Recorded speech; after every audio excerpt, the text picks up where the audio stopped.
Víctor, muchas gracias por esta invitación. Thank you so much for this delicious food. It's really good. Thank you, Mr. Deputy Secretary of State, for being with us. And thank you to all of you for having me this evening. It is a great pleasure to talk with this great audience gathering this evening to share with me some of the new challenge that our new government will face from the June the 1st in ahead. Como decía Víctor, hemos venido para compartir algunas de las ideas que tiene nuestro gobierno para implementarlas a partir del 1 de junio. Y dentro de esas ideas, por supuesto, está compartir con nuestra diáspora, con los salvadoreños residentes en el exterior, cuáles son esas oportunidades para que el sueño salvadoreño pueda volverse realidad. Many of you came here with the American dreams, and most of you get it. You succeed, you were hard workers, you were courageous people, and this is the time that many of you wants to make the dreams come true to go back to El Salvador. Gracias. I'm saying that most of you came here with the American dreams, and now is the time to make a new dream come true, which is the dream to go back to El Salvador. Hemos recibido muchas, pero muchas ideas de la diáspora diciéndonos que han querido regresar a El Salvador, algunos con el sueño y la nostalgia de volver al terruño, otros porque quieren ir a disfrutar that beautiful country that you visit, which indeed is a beautiful country, and you are invited and very welcome again anytime you want to come back. Es un bello país el nuestro, y muchos que no lo conocían, que nacieron acá o que vinieron muy pequeños, han querido regresar. Y others, with the idea to invest in El Salvador, to invest in their communities, to make the economy grow and be part of this dream de hacer El Salvador grande de nuevo. I mean, I'm not repeating the words of the president to make America great again, but we want to make El Salvador great again, as we were before the war. Many of you probably don't know that El Salvador was called the Japan of Central America, because before the war in El Salvador, the industry were being in a foster, creating a lot of factories. Texas Instruments was there. We built a pickup truck. Algunos, no sé, tal vez tu papá se acuerda que hicimos un pickup que se llamaba El Cherito. El Cherito era un pickup construido en El Salvador. O sea, hacíamos vehículos. Teníamos Texas Instruments, teníamos USA. O sea, El Salvador estaba siendo el líder de la industrialización en Centroamérica.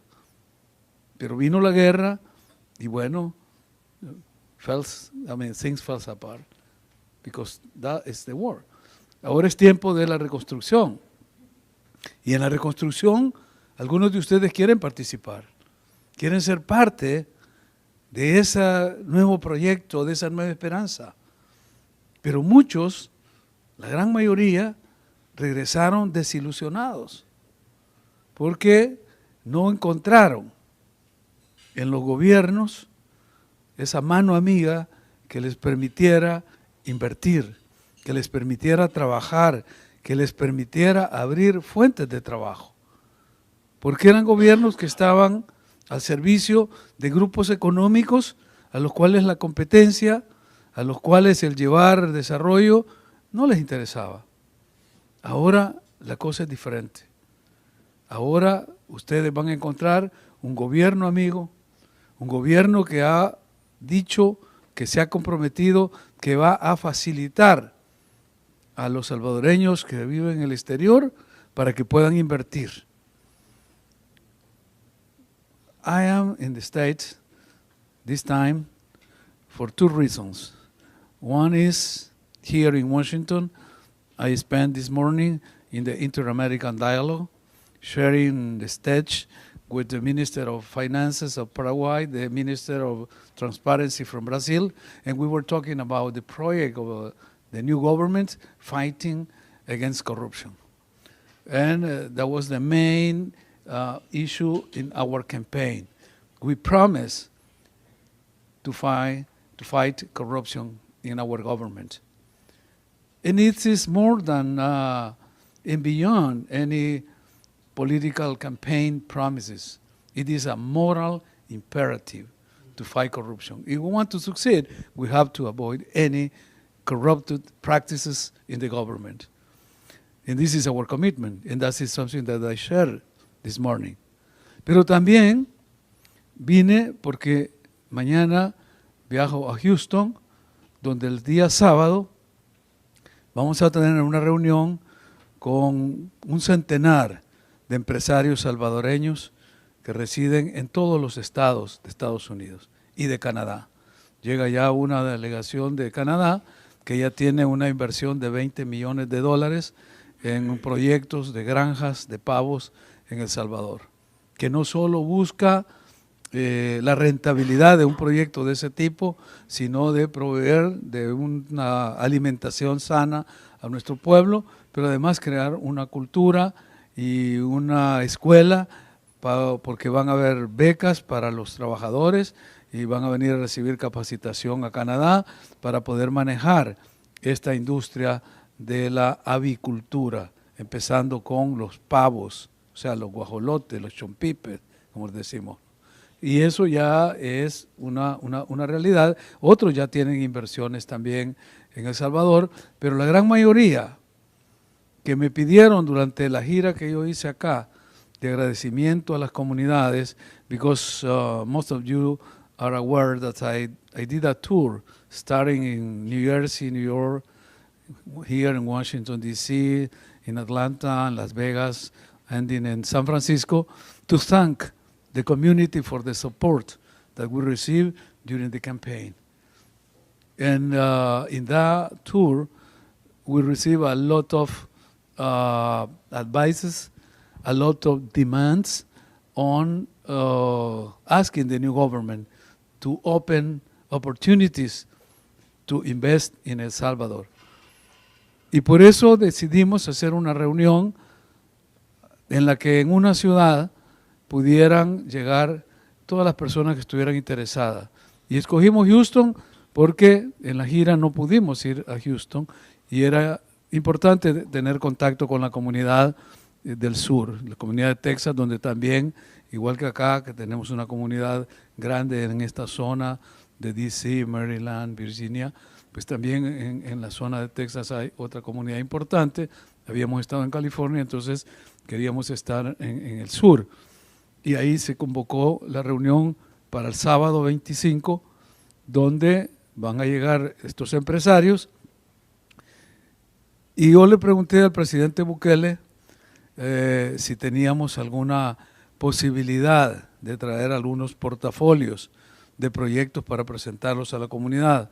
Hay una persona, un técnico encargado de eso, que supuestamente va a llegar a Houston, pero mi compromiso con la comunidad fue traerles una asesoría técnica especializada que los pudiera orientar en cómo hacer las inversiones, porque habíamos comprobado que muchos salvadoreños que quisieron invertir, además de que no encontraron la mano amiga del gobierno, las oportunidades del sistema, sobre todo el sistema financiero, que les negó la oportunidad de ser sus clientes. Tengo un amigo que va a estar ahí en Houston, que lo conocí ahora en Las Vegas, que tiene muchísimos recursos que quería llevar a El Salvador. Pero cuando fue al banco a abrir una cuenta, no la pudo abrir porque no presentaba un récord crediticio. Me decía, es ridículo que en mi propio país yo no pueda abrir una cuenta porque no tengo récord crediticio, pues yo he vivido toda mi vida en Estados Unidos. Y lo mismo le ha pasado a mucha gente que ha llegado, ha abierto sus negocios, ha querido hacer préstamos en la banca para ampliarlo, pero por no tener un récord crediticio, porque han vivido fuera todo el tiempo, la banca les negó los créditos. Y encontraron una gran cantidad de obstáculos, es decir, un sistema financiero poco amigable con este tipo de inversionistas. ¿Por qué? Porque es la gran banca, que ya no es salvadoreña.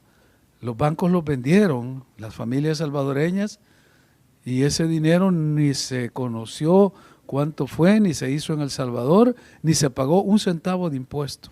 Eso nos dejó uno de los últimos gobiernos anteriores. Ese gran negociazo de más de 5,000 millones de vender la banca, hacerlo en una de estas paraísos fiscales y dejar ese dinero fuera y no pagarle al Estado un centavo. Entonces las bancas son básicamente colombianos, mexicanos, hasta hondureños son dueños de los bancos, nicaragüenses son dueños de los bancos. Solo hay un banco salvadoreño que es el Banco Azul. Pero encontramos un banquero de una banca cooperativa que estaba dispuesto y aceptó nuestra invitación para estar en Houston el sábado, para explicarle a los salvadoreños y decirles de que si van a invertir en el país, si tienen el deseo de desarrollar proyectos para fortalecer sus comunidades, que lo pueden hacer, pero que lo hagan siguiendo los criterios de las inversiones, siguiendo las asesorías que dan los expertos, porque hay expertos para garantizar que las inversiones tengan éxito. Porque algunos compatriotas lo hicieron con el corazón y abrieron grandes restaurantes o hoteles en lugares donde no pudieron ser sostenibles porque no había un estudio de mercado. Simplemente había el interés de hacerlo pues ahí en la comunidad donde yo nací y ahí voy a hacer. Hay casas que valen muchísimo dinero en lugares donde no hay agua potable. Son inversiones, son activos inmovilizados que están ahí. Entonces, decía este banquero, vamos a ir y les vamos a ofrecer a los que quieran invertir en El Salvador toda la gama de posibilidades de inversión que hay, explicarles los riesgos en cada uno de los rubros, identificar cuáles son las preferencias para poder ofrecerles toda la asesoría que ellos necesiten y poder invertir. Ese era y es el segundo objetivo de este viaje a Estados Unidos, porque, como ustedes saben, estamos a 10 días ya del 1 de junio y tendríamos que estar allá atendiendo otras tareas, pero consideramos que era importante, que era prioritario, que valía la pena hacer el sacrificio y venir aquí, aunque fuese 3, 4 días, dejando cosas en El Salvador, porque aquí también es El Salvador, porque nosotros somos El Salvador, porque nosotros somos la misma nación. Entonces, estar aquí para mí es como estar allá en Gualoso, el cantón de Rigo, donde vamos a estar el día 30 poniendo la primera piedra para construir un polideportivo. Es decir, es El Salvador. Y si tenemos esa comunidad, que somos la tercera o el tercio de los 800,000 en esta zona de Maryland, pues con mucha más razón me siento en casa. Me siento honrado de estar aquí en este restaurante, habiendo disfrutado de esta comida tan deliciosa. Y por supuesto, decirles a ustedes, posiblemente ya no haya tiempo para que puedan ir este sábado a Houston, donde se van a presentar proyectos y se va a dar este taller de cómo invertir en el país, de cómo identificar fuentes de financiamiento, tipos de interés, áreas de inversión rentable o las áreas de mayor riesgo, en fin, todo lo que se necesita saber para hacer una inversión que sea exitosa. Pero, les decía, el nuevo gobierno piensa usar nuestro servicio exterior, vale decir la embajada en este caso en Estados Unidos, pero la embajada en todo el mundo, donde tenemos embajadores y los cónsules, en este caso en Estados Unidos, donde tenemos el mayor número de cónsules en todo el mundo, como agentes económicos que sirvan para atraer inversión al país. O sea que vamos a crear esa red de agentes para atraer inversión. Y entonces ya no va a ser necesario que el vicepresidente esté viajando para tener estas reuniones, porque ustedes van a tener y van a recibir el servicio donde lo merecen y como lo merecen, que es en nuestras embajadas y en nuestros consulados. Y ellos van a ser entrenados, van a ser capacitados para que puedan brindar la información adecuada a cualquier salvadoreño o a cualquier inversionista, que como decía Víctor, aquí hay de Guatemala, de otras nacionalidades que están dispuestos y quieren invertir en El Salvador. Pues también para ello va a haber la oportunidad de darles la información que se requiere para la inversión en temas específicos. Y sobre todo, algo que también es una queja que hemos recibido generalmente de las personas que van ante las diferentes instancias del Estado y encuentran una burocracia enorme que les desilusiona y les quita las ganas de invertir.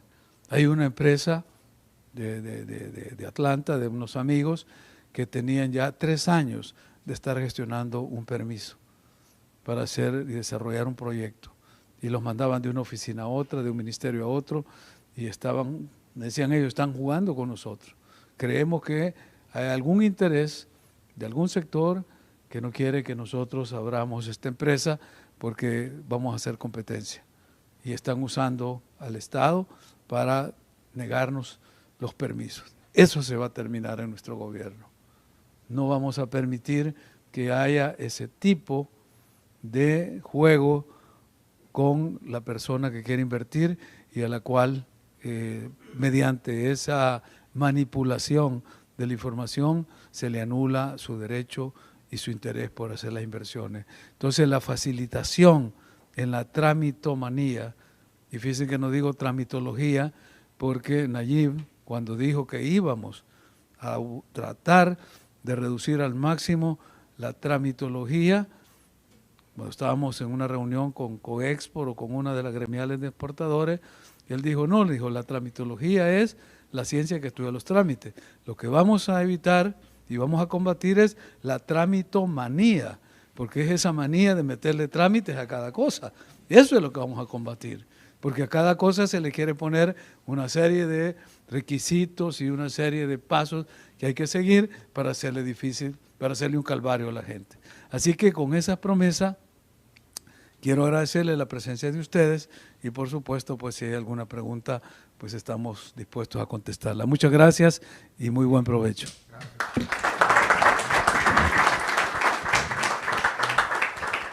I know we have some new people come in, tenemos nueva gente, pero si quieren hacer una pregunta al doctor, por favor, este sería el momento. So if you want to ask a quick question, this would be the time.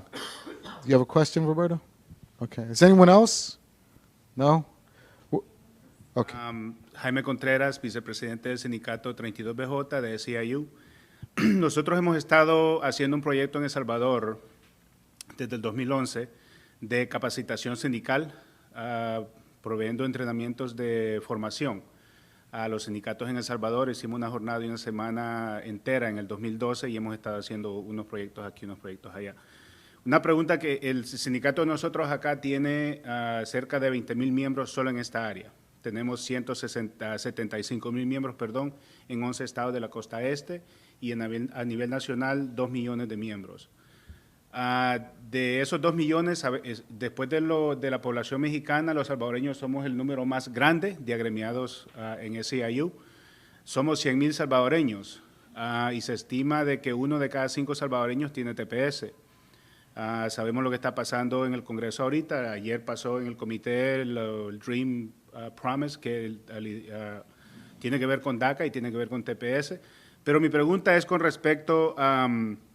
dos preguntas. Una es, hay muchos negociantes y muchas personas como familiares míos o personas que dicen, yo quiero comprar un pedazo de tierra, quiero ir a hacer un negocito allá, quiero hacer esto acá, pero tienen miedo con respecto a la seguridad, las rentas, las pandillas, todo eso.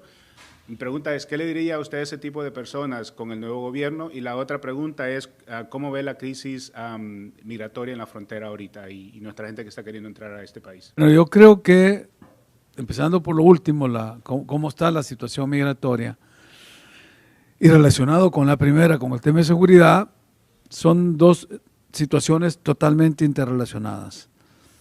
La gente no se viene de El Salvador porque quiere venirse. La gente se viene porque tiene que venirse.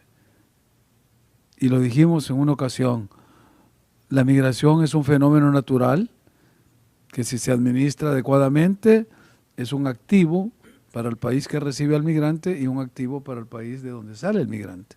Eso es el concepto de una migración. El problema se ha generado porque existe una migración forzada, que es la que está saliendo de lo que se llama el Triángulo Norte de Centroamérica.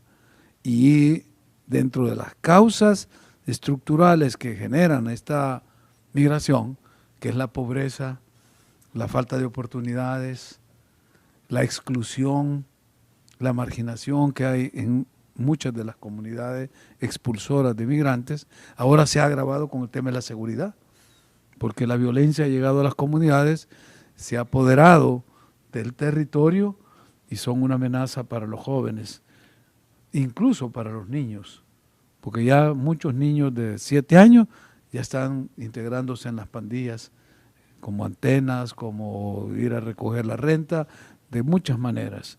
Entonces, ¿cómo abordar ese problema? Tanto para los salvadoreños que quieren regresar, como para evitar que la migración siga siendo ese flujo que desangra el país, porque sale la juventud. Hoy salieron 300 salvadoreños, ayer salieron 300 salvadoreños y mañana van a salir 300 salvadoreños. Ese es el promedio que tenemos. 300 salvadoreños diarios dejan el país porque quieren dejarlo o porque tienen miedo y no tienen otra opción que salir o ser parte de los 10 salvadoreños que este día son asesinados, de los 10 que fueron asesinados ayer o de los 10 que van a morir mañana.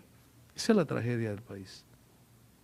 Y no lo podemos ocultar ni maquillar, porque eso es como meter la basura debajo de la alfombra, para no verla, pero que ahí está. Nosotros queremos ver esa realidad, porque ese es el país que tenemos y a eso es lo que vamos a combatir. Y ya se ensayaron múltiples formas de combatir la violencia, la delincuencia, las maras, el crimen organizado, la mano dura, súper dura, todo lo que ustedes han visto que es un método represivo. Lo que ha dicho el presidente electo es que vamos a entrar a combatir de una forma integral, empezando con la prevención, para que estos niños, estos jóvenes, no sean los viveros de las pandillas, llevando programas educativos.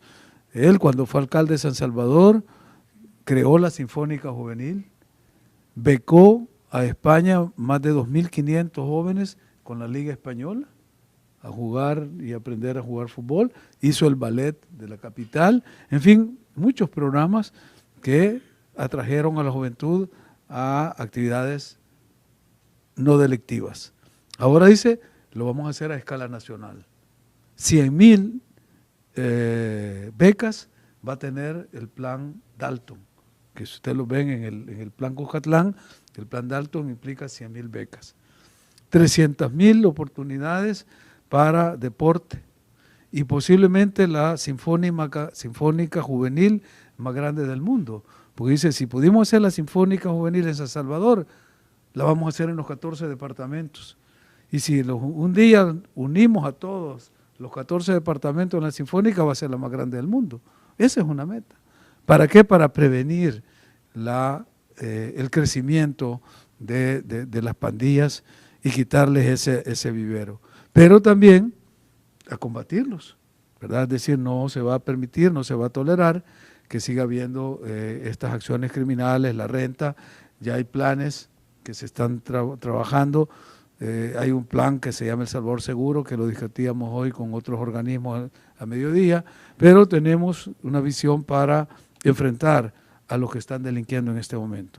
Y también, dice él, la rehabilitación, porque el que esté en la cárcel ahora porque cometió un delito y fue condenado para 10, para 15 años, pues pronto va a salir. Algunos ya fueron condenados y les quedan 2, 3 años. Y cuando salgan, ¿qué van a hacer? Vienen graduados de crimen de las cárceles, y si la sociedad no los recibe, no los rehabilita, o no hay un proceso de reinserción, esta gente va a cometer otra vez delito y va de regreso.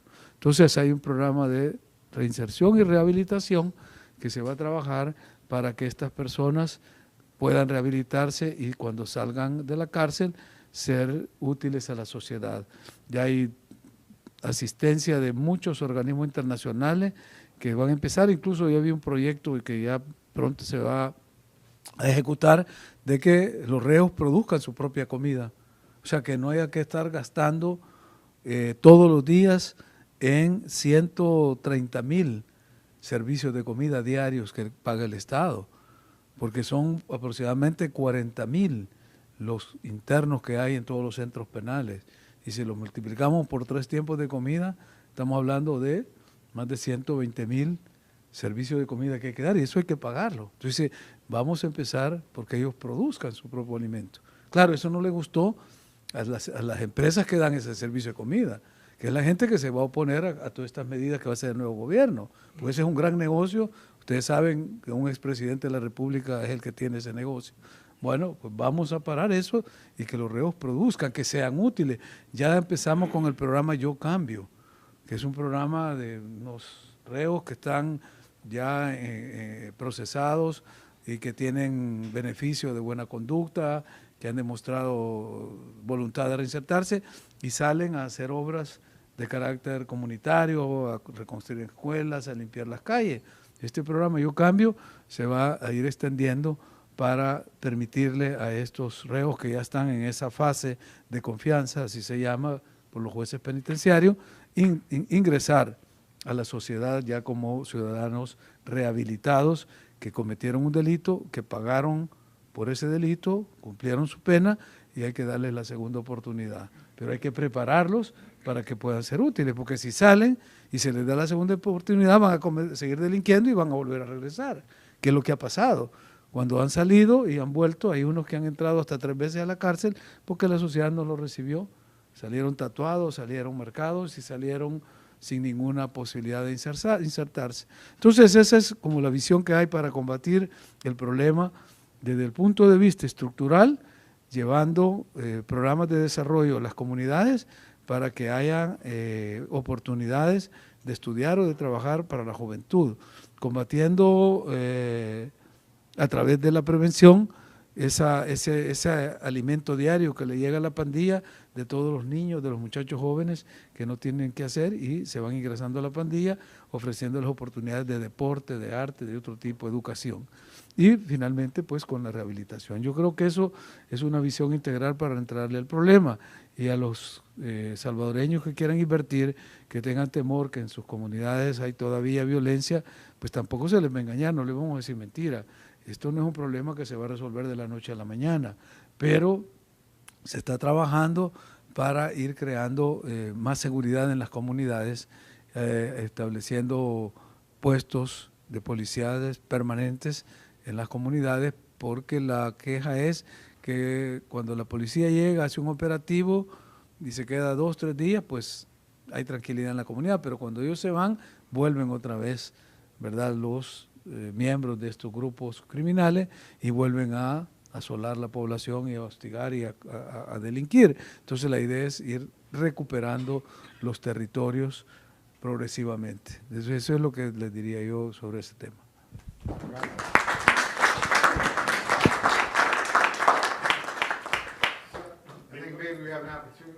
Una pregunta más.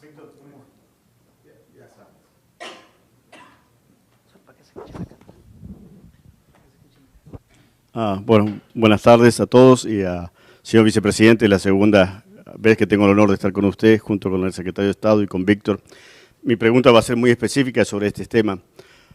Yo soy el director de Relaciones Internacionales de las Organizaciones Hispanas de Policía en los Estados Unidos, o sea, somos 5 organizaciones de policías, más los policías morenos también. Hace 3 años, y la comunidad lo sabe porque lo he escrito, estamos pidiendo al gobierno de El Salvador que nos mande un agregado de policía. Nosotros tenemos agregado de policía en todas las embajadas. En los últimos 3 años hemos estado con el secretario Borunda, estuvimos con el comisionado Cotto, le explicamos la situación. Las pandillas es un problema no solo para El Salvador. El crimen no es un problema norte-sur, es un problema de todos. Entonces, eso es una de las grandes frustraciones que hemos tenido de las organizaciones, porque son oficiales hispanos, podemos trabajar. Gracias a Dios, al regreso de nuestro viaje con el secretario de Estado Borunda, el secretario estaba bien preocupado por esto, estamos preocupados en el Estado porque sabemos la presencia del M13 aquí en el Estado y en el área metropolitana. Nos reunimos con gente a nivel federal, con el director de Homeland Security y ICE, una persona muy accesible, y hace un año nosotros establecimos un programa y trajimos 3 policías expertos antipandillas que en el último año, aunque la comunidad no sepa mucho, nos han ayudado a prevenir tremendos crímenes o saber cuándo es un crimen del M13, porque estas personas, a veces los policías acá tenemos todo el equipo, toda la tecnología, pero a veces hay que tener la calle y la inteligencia, y ellos lo que tienen estos especialistas, que se sorprendían muchos salvadoreños que esos especialistas son salvadoreños y son policías, que se están jugando la vida todo el tiempo en las calles. Entonces, lo que yo le pediría de las organizaciones de policías, nosotros estamos dispuestos a colaborar con ustedes, creo que sabemos perfectamente cómo trabajar con la comunidad. También yo le pediría que desarticulen un poco al policía, porque el policía, cuando yo estaba en El Salvador, los guardias de seguridad, yo le decía al secretario Borunda, camina por acá, porque cargan mal la escopeta que llevan, son gente a veces de edad, o he visto policías demasiados como Robocop. Entonces, si ustedes quieren que el policía gane confianza con la comunidad, ese oficial tiene que estar vestido normalmente, ese oficial tiene que empezar a cambiar, porque ya El Salvador ya no está en guerra.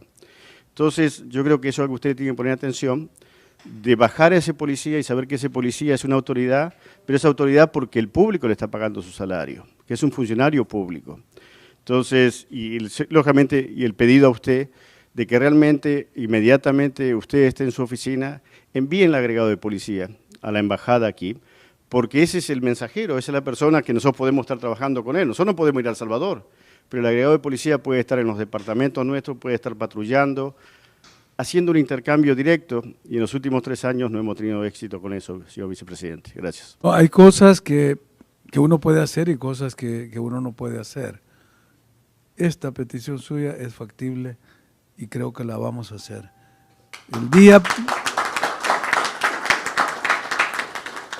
Desde el primer día que tomemos posesión de los cargos y estemos en las oficinas, habrán muchas, pero muchas cosas que hacer. Pero recuérdennos de nombrar un delegado o un agregado policial a la embajada para hacer estas coordinaciones y con gusto personalmente me voy a encargar de eso.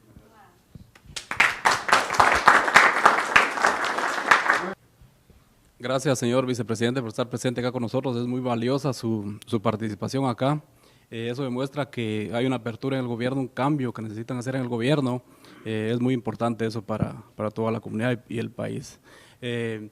Quisiera saber si tienen algún plan o qué atención van a poner sobre las aduanas del país, porque los importadores nos enfrentamos siempre, en los últimos años más, a la corrupción y a la burocracia que se maneja en el país.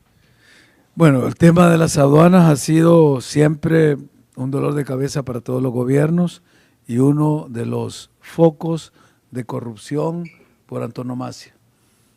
Conocí a una persona que decía pues que él no quería, no quería que le dieran dinero ni que le dieran favores. Él decía, a mí que me den la dirección de aduanas. ¿Ah? A mí decía, a mí no me den, a mí pónganme donde hay. Y ponerlo donde hay era nombrarlo director de aduanas, porque era la fuente de corrupción. No sé si lo decía en broma o era el cinismo llevado al extremo, porque la verdad es que eso ha sido un centro de corrupción. Hace poco, no sé si ustedes vieron en las noticias, que hubo un colapso en toda Centroamérica porque las aduanas tuvieron problemas y hubieron pérdidas multimillonarias. Se hablaba de más de 300 millones de dólares las pérdidas, porque eran como más de 10, 20, 50 millones diarios que se perdían en la región. Yo les explicaba a unos amigos que hablábamos de ese tema, que eso era una buena noticia lo que había salido, porque decían, bueno, es que El Salvador fue el tapón y bloqueó, ¿verdad?, que no pasara el tránsito de Guatemala para Honduras, Nicaragua, Costa Rica, Panamá. Y sí, es cierto, ahí se quedaron los camiones, los furgones, y la gente que perdió fue pues la que transporta productos perecederos como la fruta, las verduras, etcétera. Pero le decía, la buena noticia es que esto ocurrió y no fue responsabilidad de Salvador, sino que ocurrió porque se ha creado el mecanismo que se llama el DUCA, que es como la Dirección de Aduanas Unificadas de Centroamérica. Es decir, se van a borrar todos esos procedimientos engorrosos y se trató de crear un sistema informatizado, tecnificado, que desgraciadamente el día que se puso en marcha falló en un país. Y al fallar en ese país afectó todo el sistema. Y entonces por eso se vio ese aglomeramiento. Pero lo que les decía, la buena noticia es que se cometió un error trabajando por hacer algo bueno. Que no se hicieron las pruebas antes, que no se puso el sistema en marcha después de haberlo chequeado y verificado, sino que el día en que entró en vigencia, en el mecanismo de integración dijeron, ese día tiene que empezar. Y sin haberle hecho las pruebas, lo echaron a andar y tuvo esa falla. Pero la buena noticia es que se está tratando de mejorar el sistema aduanero, hacerlo uniforme en toda la región para evitar esos papeleos, todo ese trámite, esa burocracia, que es la fuente de la corrupción. Porque ahí es donde alguien se presta para llenar un formulario, para ir a tramitarlo, para sacarlo antes, para cobrarle menos. Es decir, esa fuente de corrupción se va a terminar. Y hemos dicho en el gobierno del presidente Bukele que se va a regir por dos principios básicos y fundamentales: la transparencia y la rendición de cuentas. Y la transparencia y la rendición de cuentas se van a garantizar teniendo un gobierno abierto y electrónico. O sea, pues que modernizando los procedimientos se va a poder combatir esos viejos procedimientos del pasado que eran la fuente de la corrupción. Así que, y el tema de las aduanas es uno de los que se van a intervenir desde ya, pero que para el desarrollo de la región centroamericana, las aduanas han sido un obstáculo que no han permitido el crecimiento. Y una de las ideas del presidente Bukele es crear una Centroamérica amplia, una Centroamérica grande, una región importante en el mundo moderno, globalizado, porque ya no podemos seguirnos viendo como las 5 parcelitas. ¿Verdad? El Salvador somos 20,000 kilómetros cuadrados, y Costa Rica 50,000, y Honduras 100,000, pero ahora somos 8 países que formamos el sistema. Las 5 provincias originales, más Panamá, 6, Belice 7 y la República Dominicana 8. Y si vemos la región, pues ya son casi 600,000 kilómetros cuadrados. O sea, somos más grandes que España, más grandes que Polonia. Y si vemos la población, ya no somos 7 millones de salvadoreños, somos casi 70 millones que estamos en el sistema. O sea, seríamos la tercera economía más grande del continente si creáramos ese espacio comunitario. Entonces, una de las visiones del presidente Bukele es trabajar en integración, trabajar en mejorar todos los procedimientos que hoy por hoy han sido obstáculos. ¿Por qué? Porque hay sectores que se han favorecido de eso. Sectores de poder en Honduras que no querían entrar al producto salvadoreño, o sectores de poder en El Salvador que no quieren que entren los de Guatemala. Es decir, esas miserias de esos grupos son las que tenemos que superar pensando en los pueblos y pensando en un solo pueblo, el pueblo de Centroamérica. Entonces, esa es la buena noticia de que ya se empezaron a dar los primeros pasos, y la DUCA, o sea, este sistema de aduana única, es uno ya de los primeros anuncios. Y bueno, la supresión arancelaria que hubo entre Honduras, Guatemala y El Salvador, la eliminación de una serie de requisitos, nos va ampliando la posibilidad de crear esa gran nación centroamericana.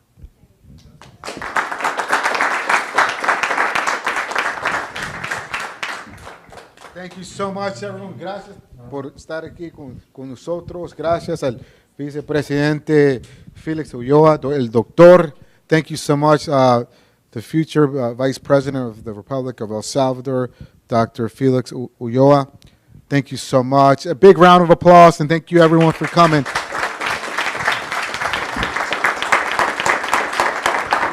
Qué gusto me da que me permita estas palabras. Qué tan importante es esta relación del gobierno de El Salvador con el gobierno de Maryland. Well, it's always important to be first to market. In other words, Maryland and this new government, elected government in El Salvador, the relationship is extremely critical. I think that there's a great case to be made for investment in El Salvador right now. And obviously, one of the things that the Vice President touched on is security. And we know that security goes hand in hand with economic development. So this is critical. Thank you so much for help and support our country, and especially you visiting our country many times. Well, I have been to El Salvador, and as I mentioned earlier today, if I have one word to say about El Salvador, it's opportunity.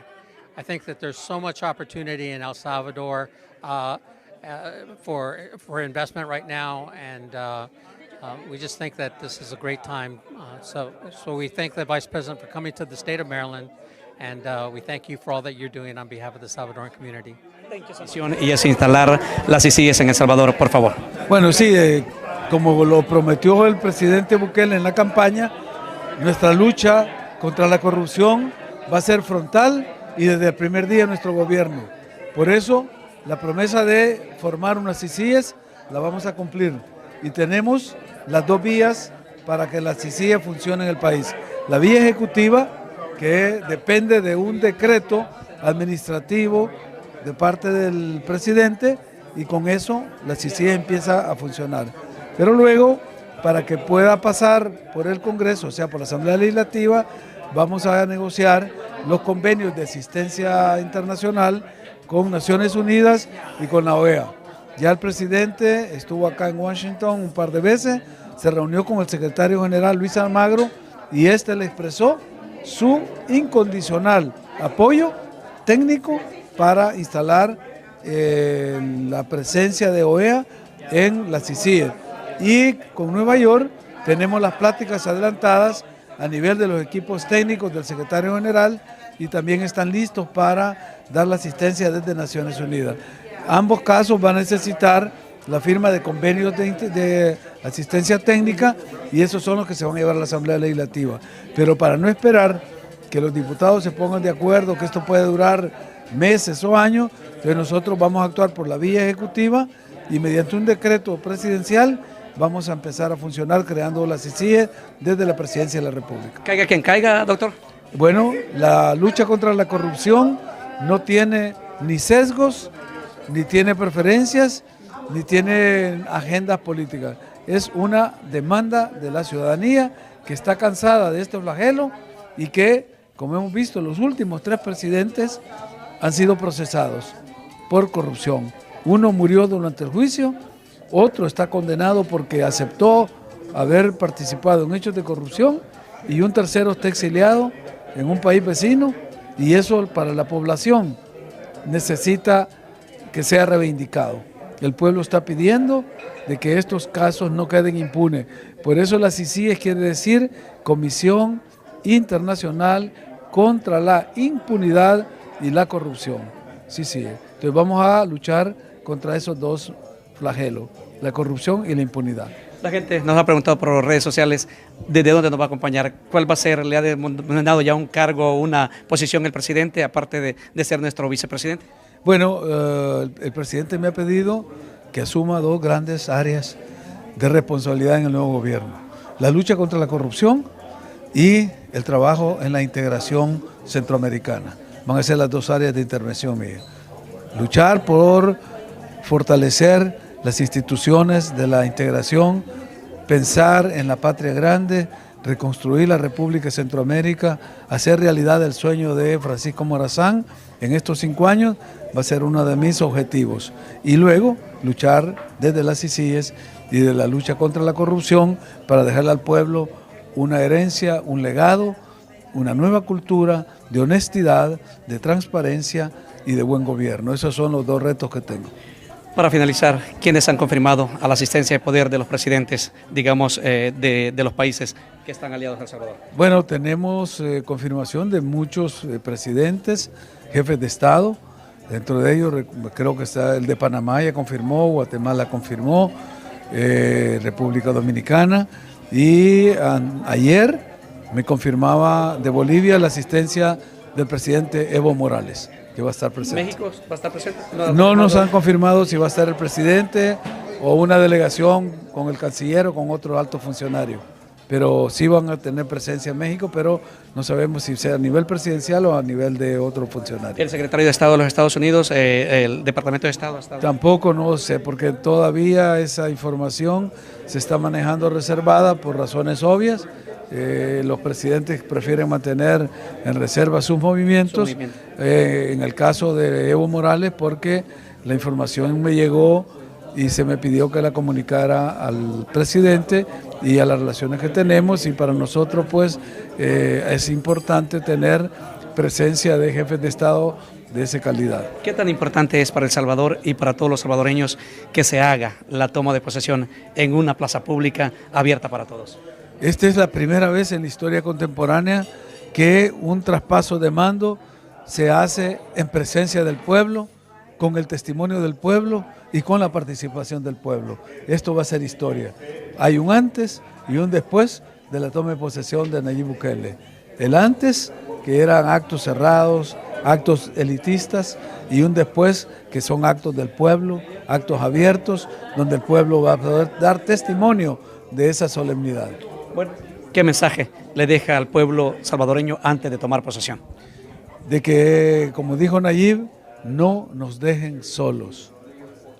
Necesitamos el apoyo del pueblo, necesitamos el apoyo de nuestra diáspora, de los salvadoreños residentes en el exterior y en el interior del país, para poder hacer realidad todas las promesas que hicimos durante la campaña. Ningún presidente, ningún gobierno, por mayor esfuerzo que haga, por el mejor esfuerzo que ponga en su tarea, puede alcanzar todos los fines si no está acompañado del pueblo en general. Así que no nos dejen solos. Disfruto esta estadía. Gracias, muy amable. Hasta luego. Gracias.